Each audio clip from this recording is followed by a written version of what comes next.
What will happen to the Bali real estate market in 2026? What are the prospects, risks, and dangers? This is the most pressing topic at the moment. Let's figure it out, but before we do, make sure to subscribe, hit the bell, and like this video. Here you'll find only the most concentrated and useful content about Bali real estate. This topic is important not only for those who are just thinking about investing in Bali, but also for those who have already invested. So you know what to expect. I'll get straight to the point. The first thing awaiting the Bali market is a major shakeup.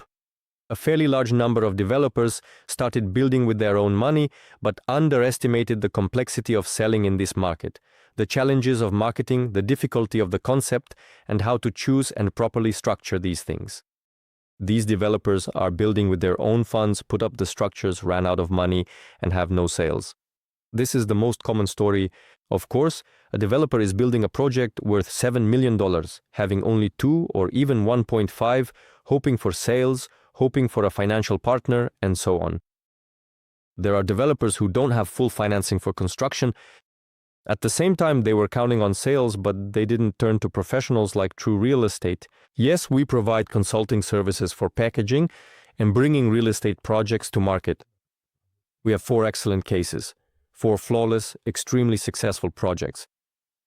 And then there are developers who don't understand this themselves, don't bring in specialists, and let's say sometimes there are even cases like this. Why does it have this kind of logo? That's my daughter. She drew it? Basically, if a developer is not qualified, not a specialist in this area, and does things at their own discretion, it often leads to bad consequences because no one buys these properties. And then, with a very high probability, no one will live in them, so the ROI will be low. Investors who fail to recognize such developers or such projects, and who also rely not on professional opinions or expertise, but on their own personal taste, I think it's beautiful, I like it, end up matching with this developer, let's say, in terms of taste, and buy a property that has no potential. In 2026, everything will come to fruition. In 2022 and 2023, everyone started getting into projects, buying land. In 2024, this began to scale up. And when in 2022 to 2023, sales were booming because people fleeing the war wanted to park or invest their money somewhere. And they were buying without thinking, without understanding, because there was a kind of general madness. But in 2020, in 2005, and in 2026, the investor became smart. First, some people got burned by their own experience. Second, others saw how someone else got burned and started choosing projects more carefully. So, for those who got involved, I sympathize with you. It's unlikely you'll be able to sell it after all, but give it a try. But such projects, I don't want to say they're doomed, but they're going to have major problems. This developer will have to. And there are such cases. I know cases when a developer started building, made some sales, ran out of their own money, no more sales, and then comes and says, buy me out at 0. At first he says, well, I want a small profit. 10% on what I invested is enough for me. I invested $1 million, no, $1,100,000, and I'll be satisfied. Then he comes back and says, okay, just break even, $1 million. Then he comes back and says, I'll take 700,000. You get what I mean, right? And such developers will pull through even though they'll all be at a loss. They'll at least get some of their hard-earned money back. They'll certainly be at a financial loss, but at least they'll manage to get out of the situation somehow. And ultimately, the more savvy developers with bigger capital who can buy up properties at a lower price, that's actually a good thing, because the price of land has increased during this time.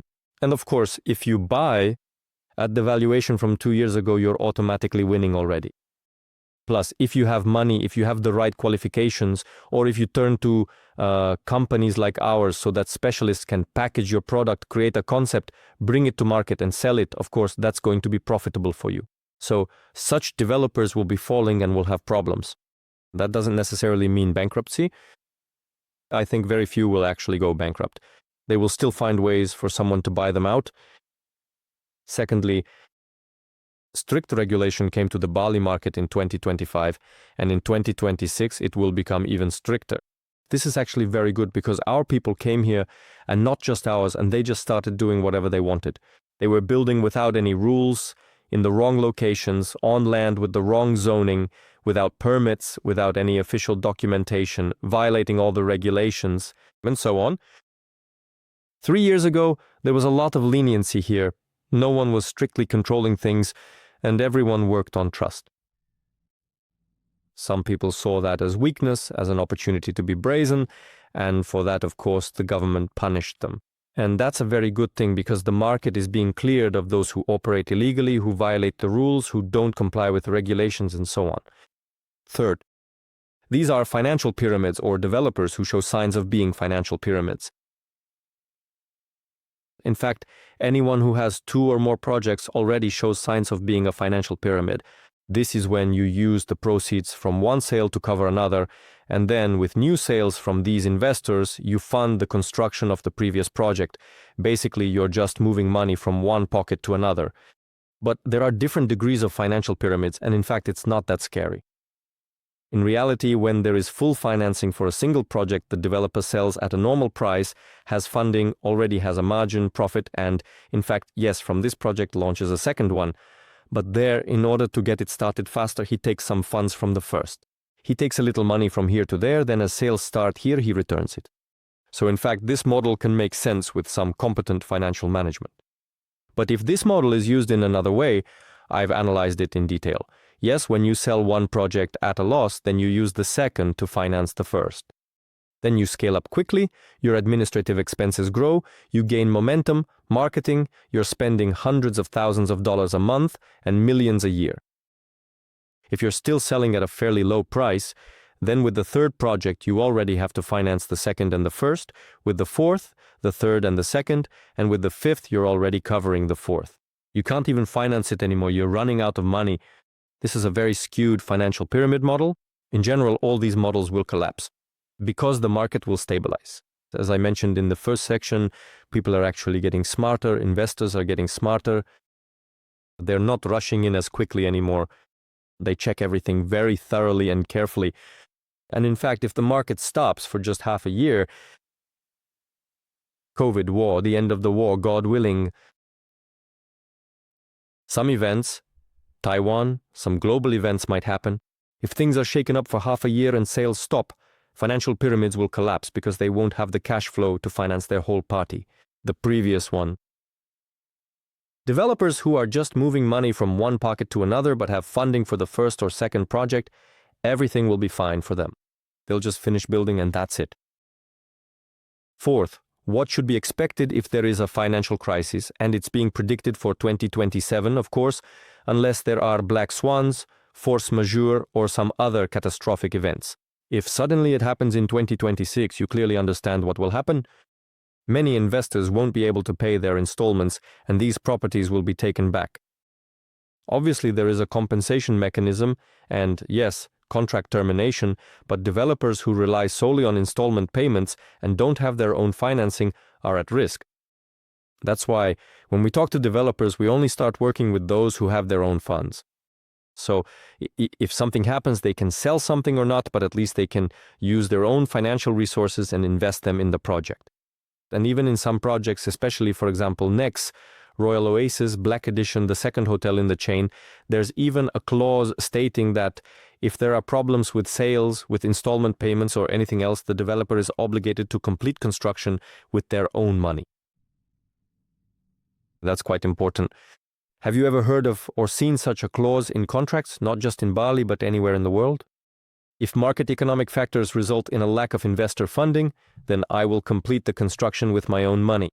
I don't think you've ever come across that. I haven't seen it myself.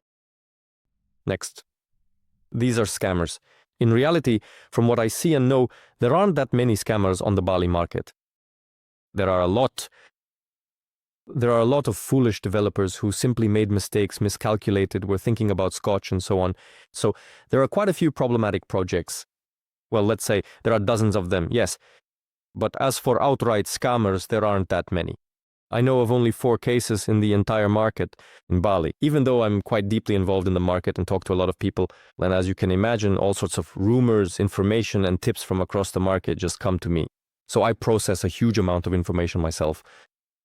I know of 4 cases of fraud, and even then some of them are still fighting for their rights, like to restore their reputation and revive their projects, just 4 cases across the whole market.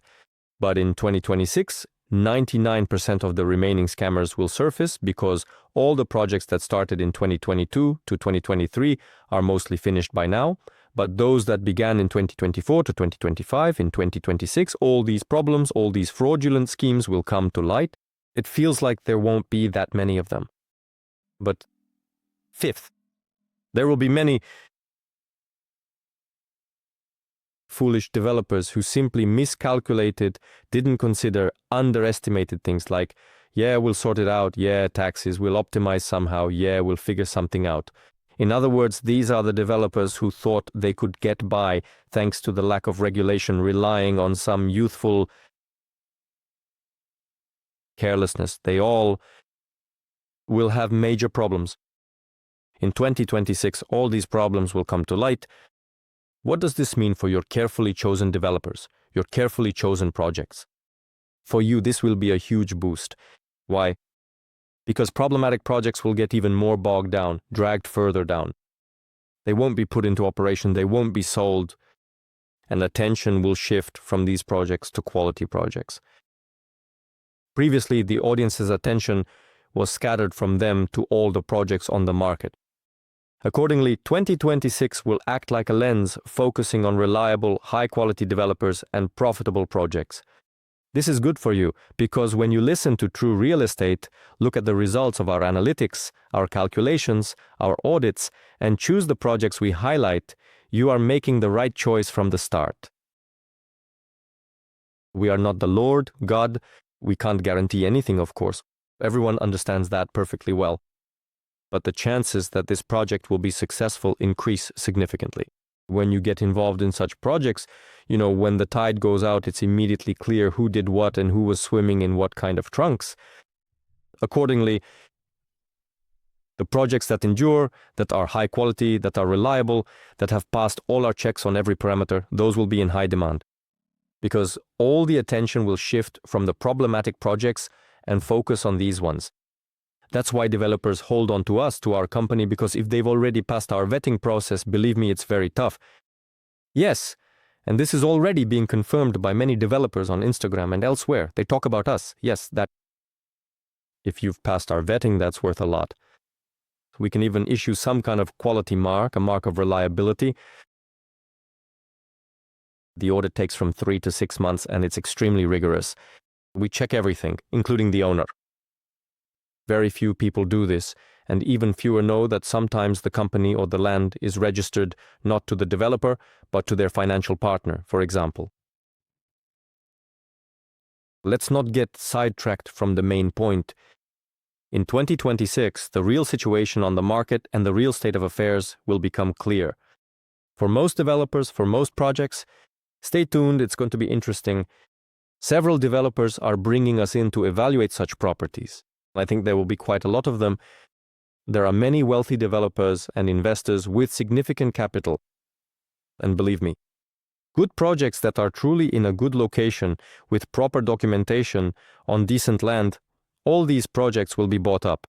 Even if you are an investor in such a project that is failing under the developer, as long as there are no fundamental mistakes, location, documentation, land, and so on, the structure, the typology. In other words, if the building is already constructed, you can't change it anymore. That's obvious. But if you can come up with a great concept for it, such properties will be taken over. Wealthy developers who have capital will buy them up at a discount. And I think your investments will generally be safe. But if you have invested in a property or you want to invest in a property that you really like, the image, the look, personally I recommend, and this is what I do myself, I never rely on my own opinion. If I see something and I like it or don't like it, I always tell myself, Valentin, that's just your personal taste. You don't know anything about this. The market can think and behave completely differently. So stop, don't make decisions based on your own opinion. I recommend you do the same. So if you choose a project based on your own opinion, in the wrong location, with problems in the documents or issues with the land or a number of other critical factors, or if the wrong foundation is laid, the structure is built not according to technology or, let's say, according to legal standards, but at the lowest acceptable level. That simply doesn't work either, and that's a truly unsolvable problem. most likely, in all probability, you will have to say goodbye to your investment. But I hope you haven't made such mistakes and won't make them in the future. Thank you for watching. Subscribe to the channel. Here you'll find only concise, high-quality information without fluff about the Bali real estate market. Like and hit the notification bell. See you soon in the next episode. Bye.